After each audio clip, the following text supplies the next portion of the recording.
And this year, they're celebrating the 76th year ng kanilang Snow Festival. Ito po yung reason kung bakit nagpunta kami dito sa Sapporo. Napaka-fresh lahat kasi napakabilis po ng turnover ng pagkain dito sa Japan. So pag nandito ka sa Sapporo, make sure na subukan mo to kung may chance ka. Kasi this is the buffet that I would highly recommend. May dignity. So ang pinaka nagustuhan ko dito ay yung selection. Kasi hindi siya ganun kadami, pero premium. Especially the crabs. We traveled 40 minutes from Sapporo para makarating dito sa Hill of the Buddha. It's like magic. Yung parang nagmamagic si Buddha. For you to enter, look at the snow. So, ito na yung dango or yung parang grilled mochi. So, itong Jozankei, just like Furano and Niseko, this is also a snow paradise. Para kang nasa fairy tale.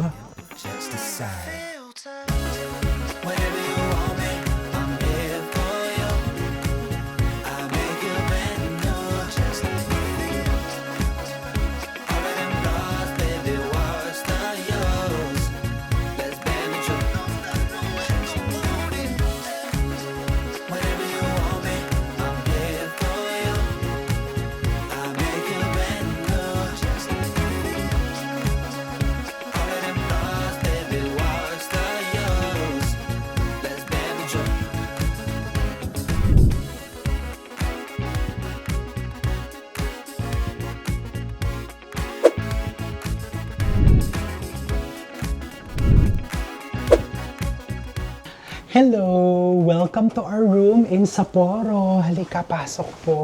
We're staying at the Stream Hotel. Nandito siya sa center, so maganda yung location. And well-appointed din yung kanilang mga rooms. So ito yung dressing area. And nandito din yung lababo. Tignan nyo, may bathtub. And nandito yung toilet. Ito yung pinaka-bedroom. Modern ang style niya but very spacious. For Japanese standard, malaki na ito, no?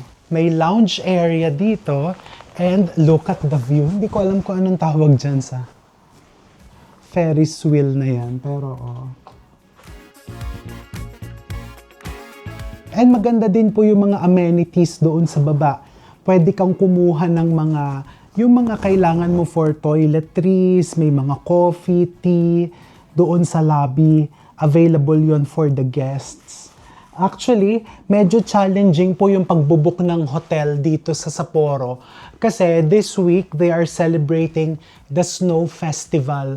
So talagang dagsa po ang mga turista. So mabuti na lang nakakita kami ng maayos na hotel in a nice location. Tignan natin kung tanaw din yung TV tower. Ayun no. Mag-a-unpack muna kami and magdi-dinner tayo next.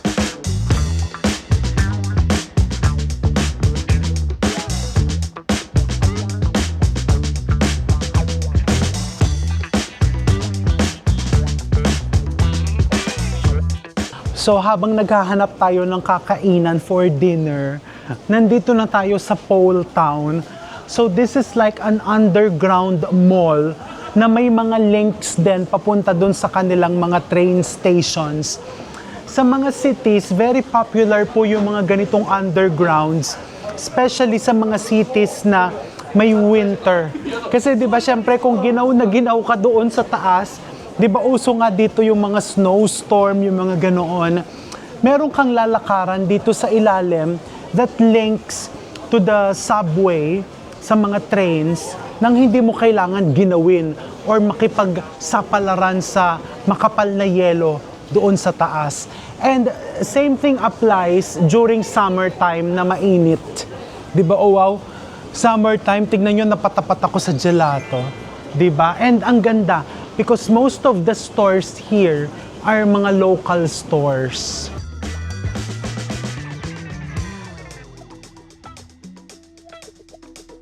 Mami, mukhang masarap. Look at the pistachio. So ako ay ordered rum raisin. Hindi ko siya tinikman. Gusto ko kasing masorpresa. Sarap.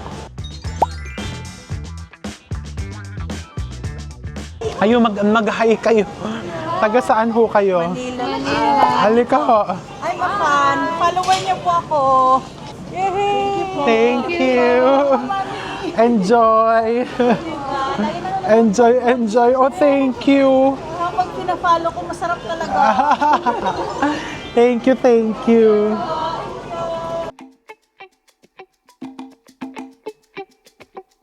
May nakita akong Hokkaido exclusive, parang milk donut. Tikman natin. Umorder tayo. They call it Milky Azarashi.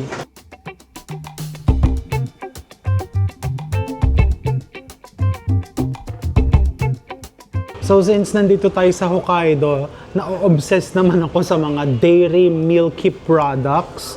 So itong produkto ng Krispy Kreme Milky Donut daw. Hindi siya ganun katamis. Kasi dito po sa Japan, iba din yung kanilang mga regulations pagdating sa pagkain. Kailangan yung mga natural, maselan ang mga Hapon when it comes to food. So even po sa mga fast foods nila, mga fast food chains, medyo regulated pa rin po yung mga ingredients na nilalagay doon sa mga pagkain. Lasang natural. 'Di ba? Okay, so ayan, lakad-lakad na ulit.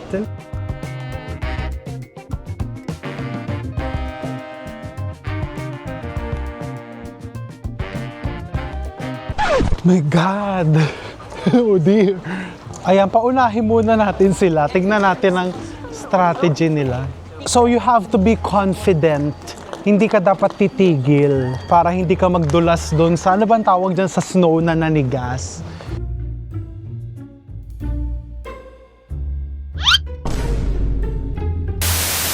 Go, bago natin. Akin na yan. Oh.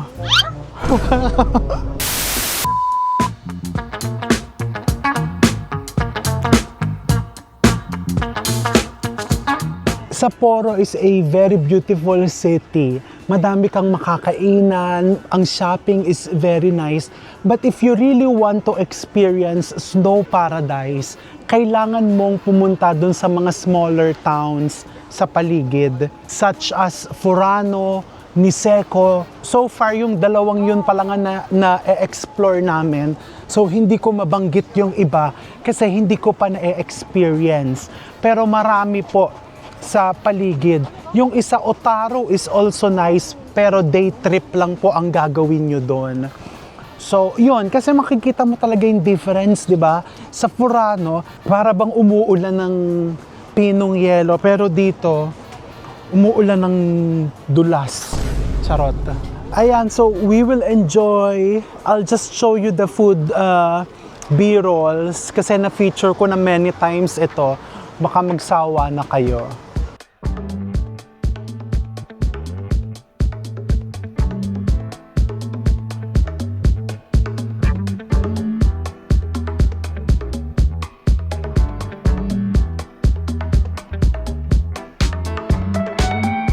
Dear, ano yan? Spike. Para saan yan? Kasi natutulas kami. Kasi dumudulas kayo. Eh, nakakatakot. So, ilalagay mo yan sa ilalim ng sapatos mo. How much is it? 1499. Yeah, ang boots ko may nakakabit sa ilalim. Ayan, babayaran na po. Hi, vlog. Hi, vlog. Hello.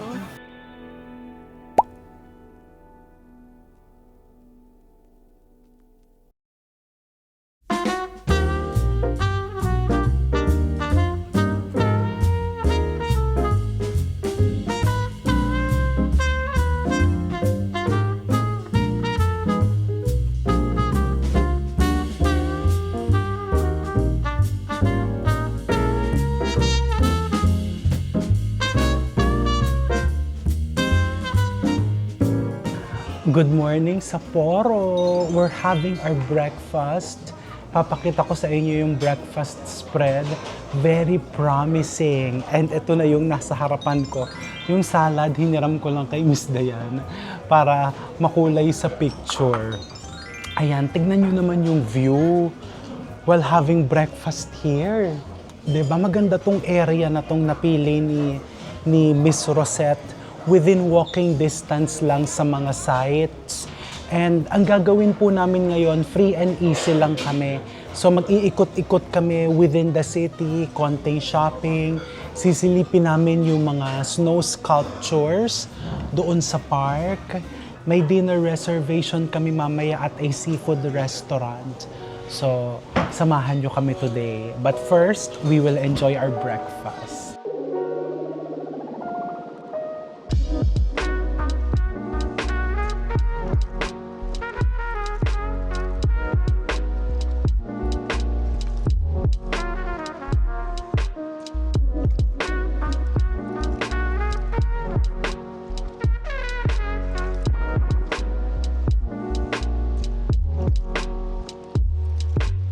During the 1950s, dito sa kinakatayuan natin sa Odori Park, may mga high school students na gumawa ng ice sculptures. Dinisplay nila po yun dito at yun ay pinuntahan ng libu-libong mga locals. Na-amaze ang mga locals and mula noon, taon-taon na pong nagkaroon ng Sapporo Snow Festival. And this year, they're celebrating the 76th year ng kanilang Snow Festival. Every year po, palaki ng palaki itong Snow Festival na to. So ngayon, iikot tayo dito sa Odori Park. Nandito yung mga ice sculptures, mga snow. Naku, ano bang tawag doon? Yung malalaking snow, iba't ibang shape. Ito po yung reason kung bakit nagpunta kami dito sa Sapporo. And by the way, kapag gabi, mas maganda po yung mga sculptures. May mga ilaw, pero masyado ng maraming tao. Kaya best time to visit in the morning. Halika, silipin natin. Ay, hello! Hello! Good morning! Yeah, come! Halika, may kabayan pa tayo dito. Halika po. Thank you very much. Enjoy! And this is the TV tower. The famous Sapporo TV tower.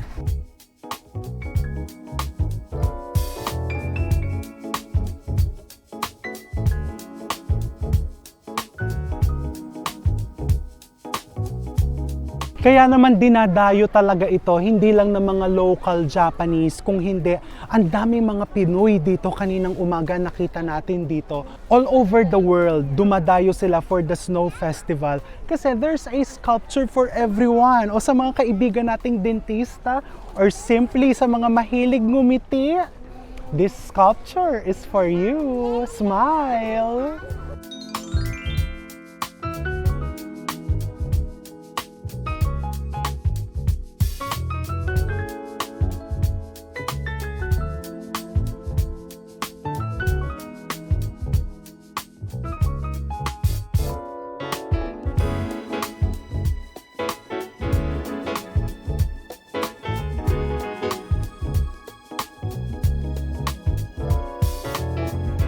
And just like any festival, ayan o, may mga pagkain, mga street foods. And then, dito sa kabilang side, nandito yung malalaking ice or snow sculptures. Ito daw pong malalaking sculptures na to, normally, sponsored yan or sculptures yan ng mga local Japanese companies.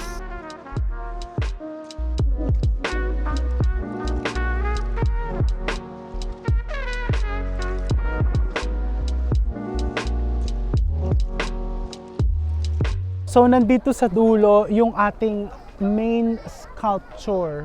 So, ito is kabayo kasi ang Hokkaido region po is known for breeding horses na ginagamit for racing. Binasa ko lang po yung nandito sa description, pero nung nandun sa malayo, ang akala ko kaya sa kabayo is because Year of the Horse ngayong 2026. Ang ganda.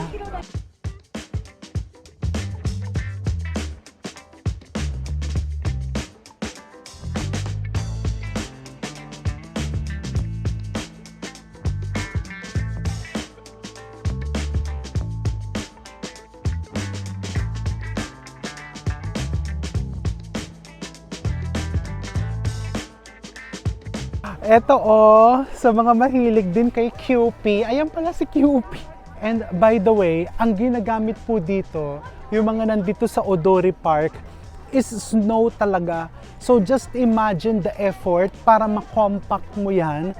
Kasi pagka hindi siksik ang pagkakagawa, ang mangyayari dyan, pag nainitan lang ng konti, magbabagsakan or mabilis matutunaw. Ang galing, ano? O, tignan niyo, oh.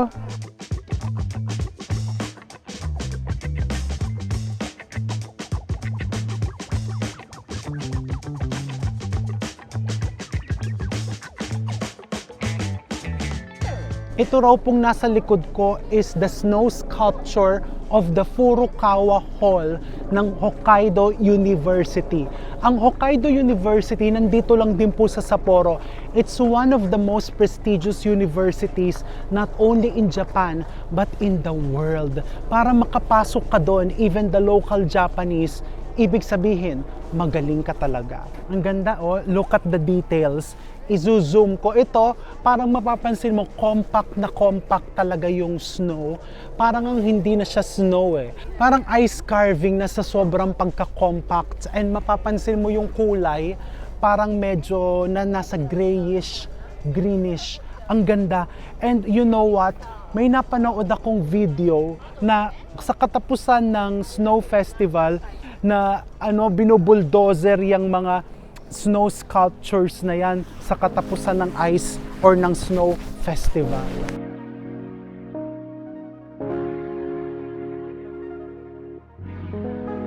Ito naman, ito yung pinaka-favorite kong snow sculptures sa lahat ng nandito sa Odori Park. This is the snow sculpture of Churugaho Castle. Ang ganda, di ba? Bakit ko siya nagustuhan? Because of the details. And also, di ba pag pupunta ka ng Japan, parang para sa akin, mandatory na kailangan may mga castle kang makikita or magpapapicture ka sa mga castles. Pero mula sa Furano, wala pa kaming nakikitang castles. So this is the first na nakita ko and napakaganda dahil siya ay isang snow sculpture.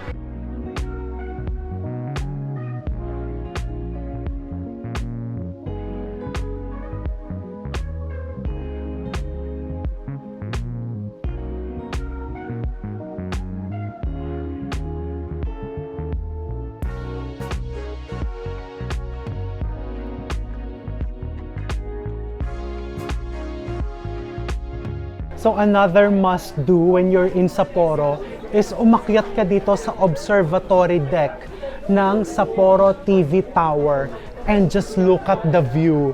Medyo matao lang, but pag nandito ka sa taas, mas ma-appreciate mo yung view, especially during winter.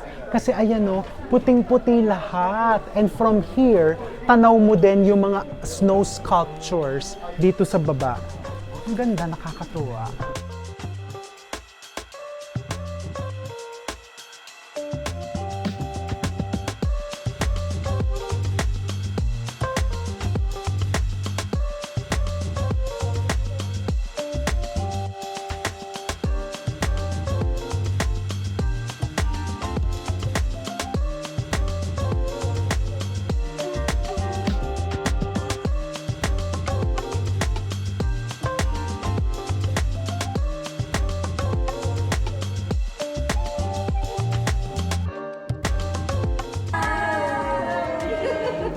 Watch namin si Shayna. Yes!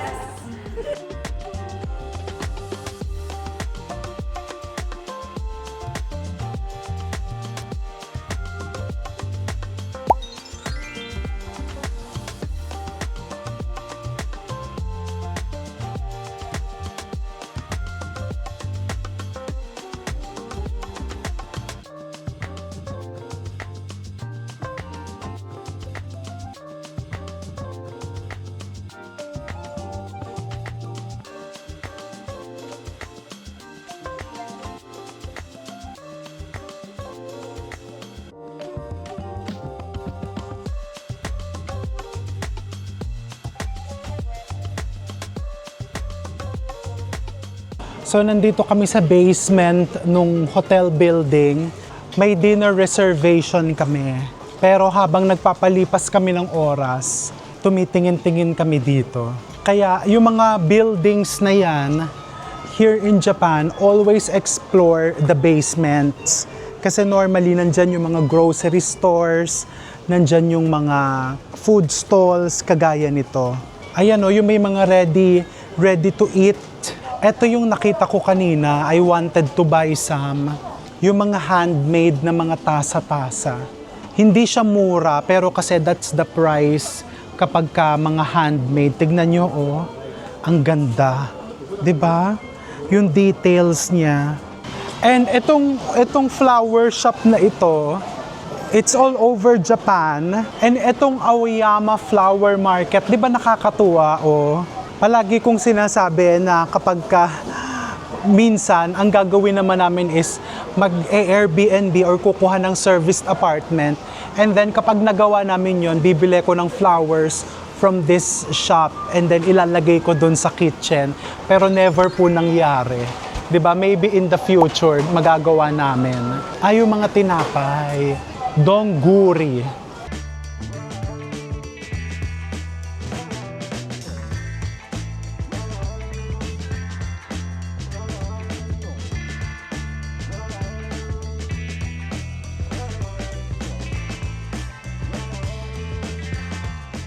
And ito, look at this patisserie. Napaka-fresh lahat kasi napakabilis po ng turnover ng pagkain dito sa Japan. Tignan nyo, oh, refill sila ng refill. Kasi nga, dahil karamihan po sa mga locals dito, hindi na masyadong nagluluto sa mga bahay, especially if you live sa mga cities kasi medyo limited yung cooking space, yung living area. So bumibili na lang, which is very reasonable kasi napakamura po ng pagkain dito. Kahit na i-convert natin gamit yung pera natin, imagine sila lapad ang kinikita. So palagay ko ha, correct me if I'm wrong, mas mura para sa kanila. 'Di ba kung tayo nga mga Pinoy, pagka pumupuntan Japan, nasasabi natin na, uy, ang sarap sa Japan kasi affordable yung pagkain. What more, 'di ba, kung lapad mismo yung kinikita mo. 'Di ba? Opinion ko lang po 'yun. Yun lang po ay sa tingin ko, pero ewan ko. Wow, ice cream. Ayan, anyway, ang pinunta ko po dito ay bibili ko ng coffee beans sa Starbucks. Kasi meron silang decaf. So, after 12 noon, decaf na yung iniinom ko. So, gusto ko yung lasa ng kanilang decaf. So, I always buy kapag ka nagbiyabiyahe kasi sa atin, palaging inuubos ko yung decaf dun sa local Starbucks store sa Binyan. So, dito bibili ako. Tsaka pag bumili po ako, mga padala-dalawa lang to ensure the freshness.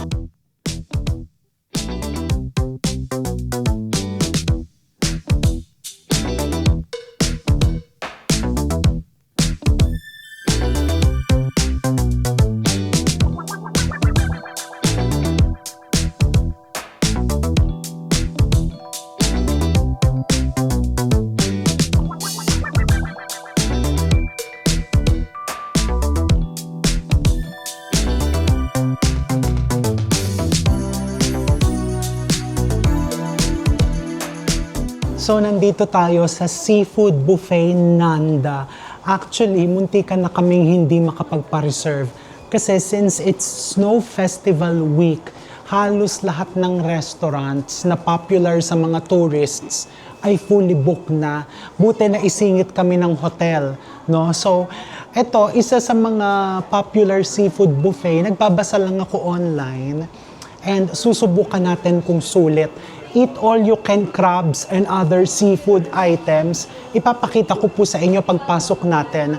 So, nagbayad ako using debit card. Ang isang tao pumapatak nasa 3,600 pesos using the conversion of my debit card.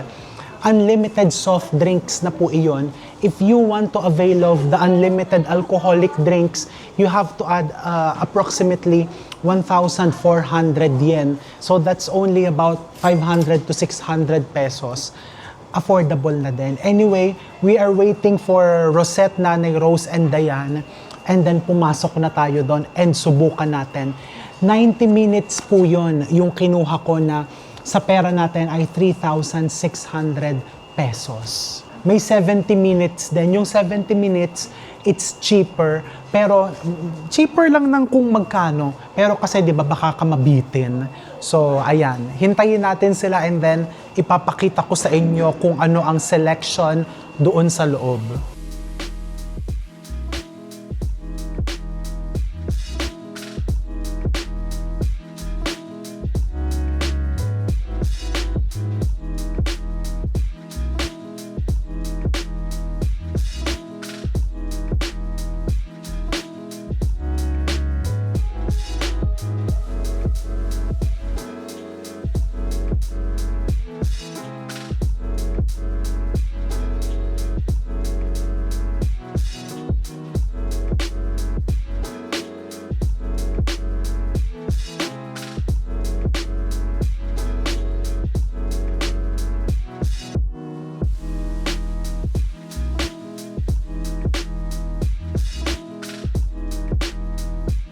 So Nanda's Seafood Buffet here in Sapporo, buti na lang at na-discover namin ito kasi sulit na sulit, very good ang pagkain, very good ang service. So ang pinaka nagustuhan ko dito ay yung selection kasi hindi siya ganun kadami pero premium, especially the crabs and the beef. So dito parang you get a taste of Hokkaido kasi here in Hokkaido region dito sila nagha-harvest, nagko-cultivate sila ng mga crabs all year round. Even during winter, meron silang winter crabs na tinatawag. I guess yun yung snow crabs. And makikita mo yun dyan sa buffet. Ang gaganda ng quality and wag mo lang i-overcook. And even the beef, talagang wagyu talaga. Piliin mo yung mga hindi kakapala na slice. You will see the marbling. It's very, very good. Even the sushi. Nagtuna sushi ako and almost chotoro na yun eh. Medium fatty tuna na natutunaw sa bibig. The tempura is very good also. Even the dessert, the pumpkin gelato, superb. And ang pinakamaganda dito is the service because they keep on refilling the buffet. Kahit na kanina nakita nyo punong-puno itong restaurant, pumunta ka doon sa buffet, manageable. Pag may kukuha, refill agad sila. So very, very good. Sulit talaga and talagang babalikan natin. Hindi namin nasubukan lahat ng nasa menu kasi ang dami. They even have drinks, unlimited drinks na hindi din namin nasubukan. So next time, pagbalik natin sa Sapporo, tanungin natin sila Miss Dayan kung anong nagustuhan nila. Lahat. Anong pinaka nagustuhan mo? Yung mga crabs, tsaka scallop. Ang lalaki ng scallop. Fresh. Ang pinaka nagustuhan ko dito yung beef nila. Dito, kukuha ka ng beef, pwede kang pumili kung alin yung gusto mo doon, di ba? Tapos yun na mismo yung iluluto mo, yung kakainin mo. So, walang pandarayan. Quality talaga. Kailangan na namin Bilis! tumulo.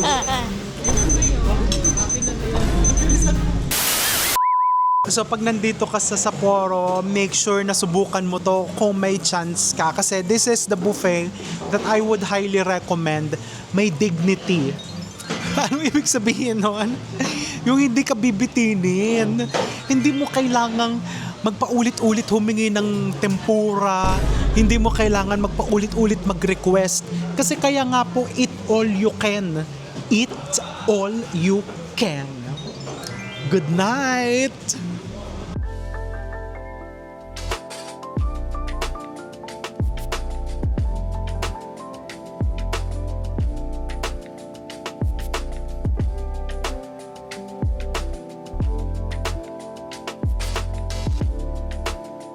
Hello! So we're back at our hotel room.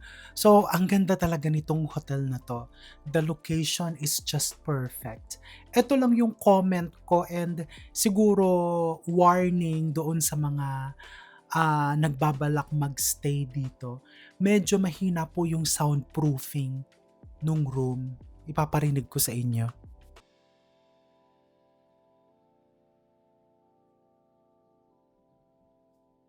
Ayan, medyo parang may street, ano bang tawag dun sa mga kumakanta sa kalsada?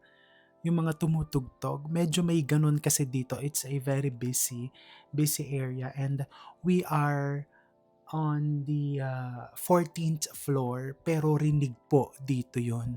Even yung mga tunog ng mga wangwang sa baba. Hindi naman namin masyadong pinapansin kasi since pagod ka, makakatulog ka na. But just a warning kung medyo sensitive ka sa mga ingay na ganyan. But location-wise, yung amenities, the breakfast, perfect. Good night. Tignan nyo yung TV tower, oh. Parang kang nasa Eiffel, nasa Paris. Parang Eiffel Tower. If not as beautiful as Eiffel. Ang ganda. And the Ferris wheel is just here. Dito sa kabilang side ko naman. Ang ganda. Good night.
We traveled 40 minutes from Sapporo para makarating dito sa Hill of the Buddha.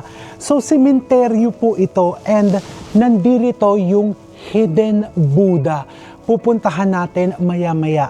Bakit hidden? Kasi po, dinesign siya ng esteemed Japanese architect na si Tadao Ando.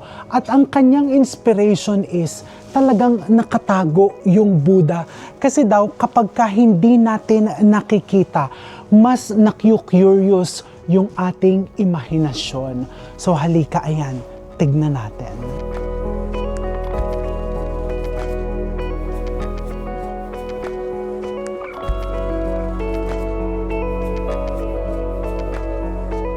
So eto na yung kanyang facade, and makikita nyo, ang nakikita lang natin is kalahati ng ulo ni Buddha. So maku-curious ka talaga, gusto mong lumapit to see yung kanyang buong muka. Sobrang lamig lang ho, and makikita ninyo kung ganong kakapal yung snow. Pero kapag lumalabas ka na ng city, mapapansin nyo po, mas nagiging pino yung snow. Tignan nyo ho, oh, grabe. It's like magic. Yung parang nagmamagic si Buddha. For you to enter, look at the snow. And then from here, look at the architecture. Yung ceiling. And then, tanaw mo na yung hita, legs ni Buddha.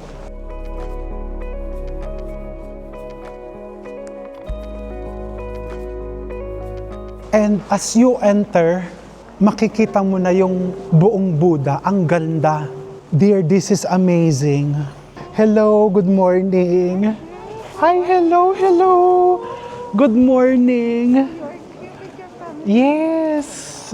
That's your sister there. I always watch. Where are you from? Hawaii. Oh, from Hawaii. Oh, nice. I am so happy. Thank you. You enjoy.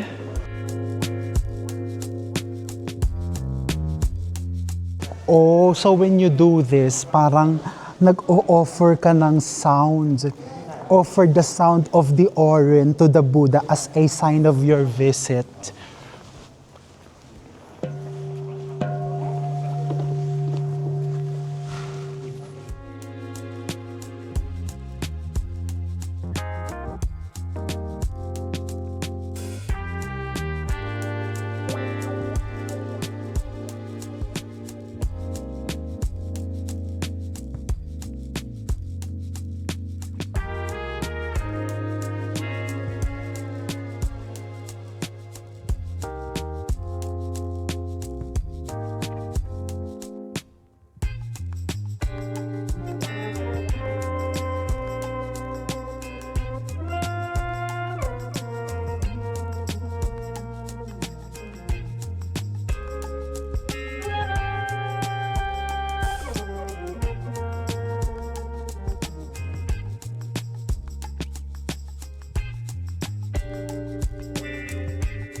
So after natin dun sa Hill of the Buddha, nandito tayo sa Josan Cave. So this is an onsen town.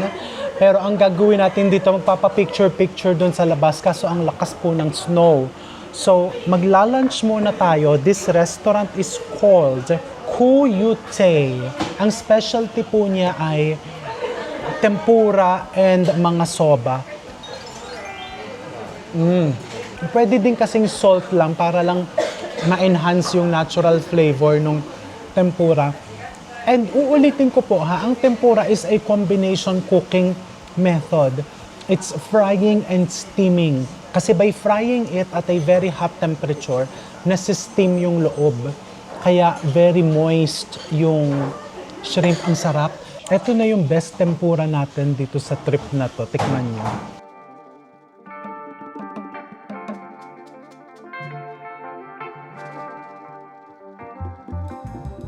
Ito naman is onigiri.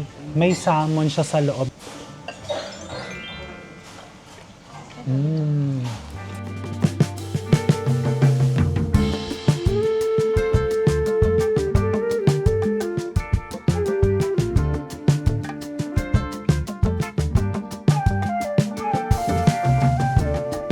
So the cold soba, lubog mo dyan sa sauce.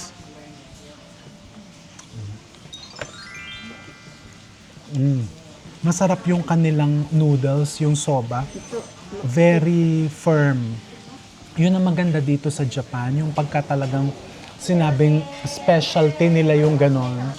They do their best para yung mga specialties nila ay talagang maipagmamalaki. O di ba kahit winter, nagko-cold soba tayo. Ito actually order ko din tong curry soba. Tikman mo din yung curry. Uy, masarap to. We're going to enjoy our lunch. Ito pala, pag naubos daw ito, ibubuhos to dito tapos isusup mo. Titikman ko na siya. Dito daw pinakulo yung soba. Feeling ko dapat kasama to para may lasa.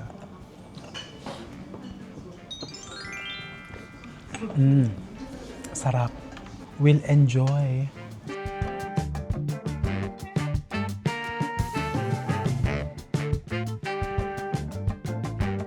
Ayan, ang sarap ng lunch natin. Grabe, ang snow dito walang patawad.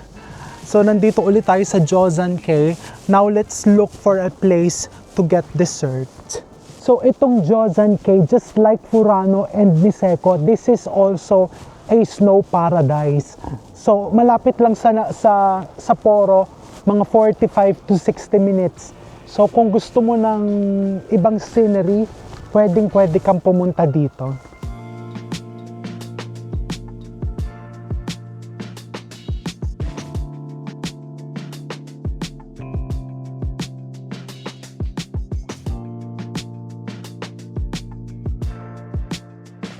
So here in Joseon K, merong shop, maliit lang po yung shop. I'll show you. There's a shop called Jodan K. Ang specialty po nila is the dango and soft serve ice cream. Ano yan dango? Yung parang bilog-bilog na rice ball, rice flour cakes, parang mochi. Tapos iniihaw po nila and nilalagyan ng iba't ibang flavors. So, titikman natin yan. And yung soft serve ice cream din po nila.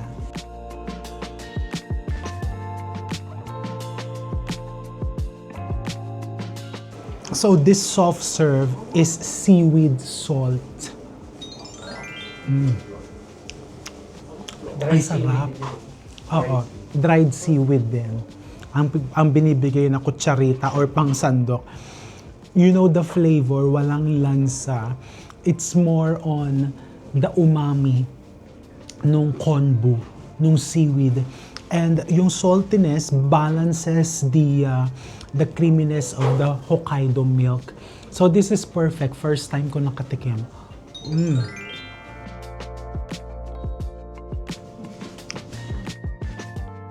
So ito na yung dango or yung parang grilled mochi. And they proudly use Hokkaido rice. 'Di ba? Nakaka-proud dito ha. Parang halos lahat ay local. Kasi nga as mentioned before, sa laki ng Hokkaido, madami talaga silang produkto, hindi lang po dairy.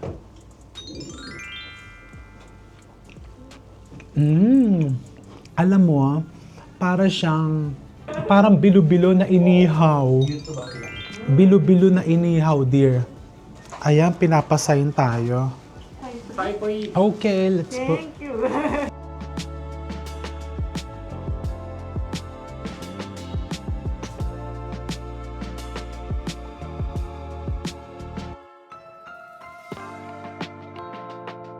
Thank you. Thank you. Thank you very much. Oh, it's good.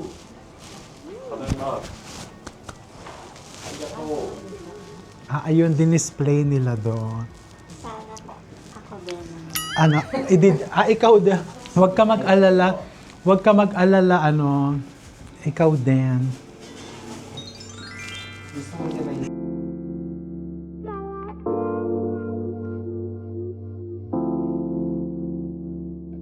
Nandito na tayo sa Shikotsu-Toya National Park.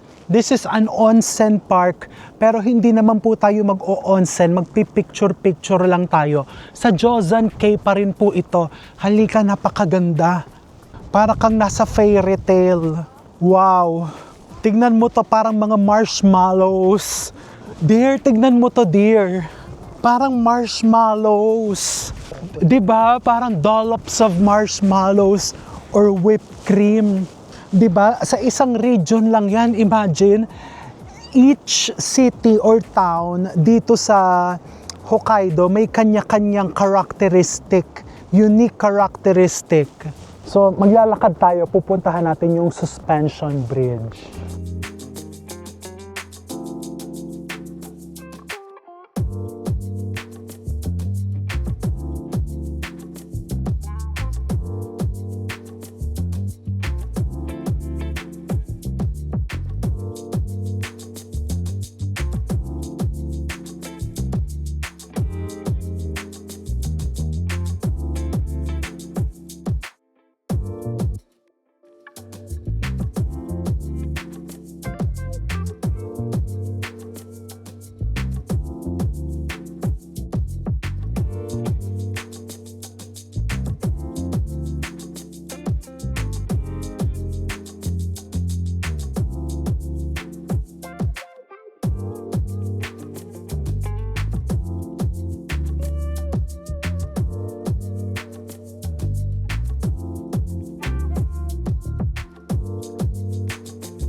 Ayan na. So, eto na ang wakas for our last dinner, for our last meal here in Sapporo. Nandito kami sa Sapporo Beer Garden. Na-feature ko na po ito dun sa first part ng Sapporo vlog way back in 2023. So, ibang hall yung kinainan namin noon. Actually, mas maganda doon kasi may mga tangke ng beer, di ba? Pero the menu is the same.